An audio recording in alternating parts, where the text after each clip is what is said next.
மோசேயுடைய கோல் எகிப்தின் மந்திரவாதிகளுடைய கோள்கள் எல்லாம் விளங்கி போட்டுச்சு.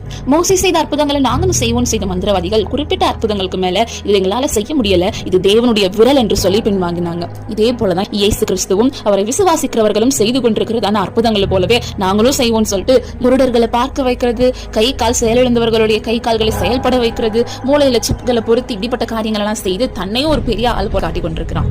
ஆனால் எப்படி மந்திரவாதிகளால மோசைக்கு முன்னாடி நிற்க முடியாம போனுச்சோ அதே போல இந்த டெக்னாலஜியாலையும் கர்த்தருக்கு முன்பாகவும் அவருடைய வல்லமைக்கு முன்பாக நிற்கவே முடியாது. இயேசு கிறிஸ்து இலவசமாய் கொடுக்கிற அற்புதங்களை இன்னைக்கு டெக்னாலஜி மூலியமா மனிதர்களை வஞ்சித்து டெக்னாலஜி இன்னைக்கு வளர்ந்து கொண்டே போகிறத பார்க்கிறோம். நீங்களும் நானும் கர்த்தரே தெய்வம் என்று சொல்லி ஜனங்கள் அறிக்கையிடும்படியாகவும் கர்த்தருடைய வலதுகரம் செய்யும் பராக்கிரமத்தை ஜனங்கள் பார்க்கும்படியாகவும் எழும்ப வேண்டும் என்கிறது தேவனுடைய சித்தமாய் இருக்கிறது. டெக்னாலஜியும் பிசாசின் தந்திரங்களும் கர்த்தருக்கு முன்பாகவும் அவருடைய வல்லமைக்கு முன்பாகவும் நிற்கவே முடியாது என்பதை நிரூபிக்கிற இக்கால எலியாக்களாகவும் மோசேக்களாகவும் எழும்புவோம். கர்த்தருக்காக வைராக்கியம் பாராட்டும்.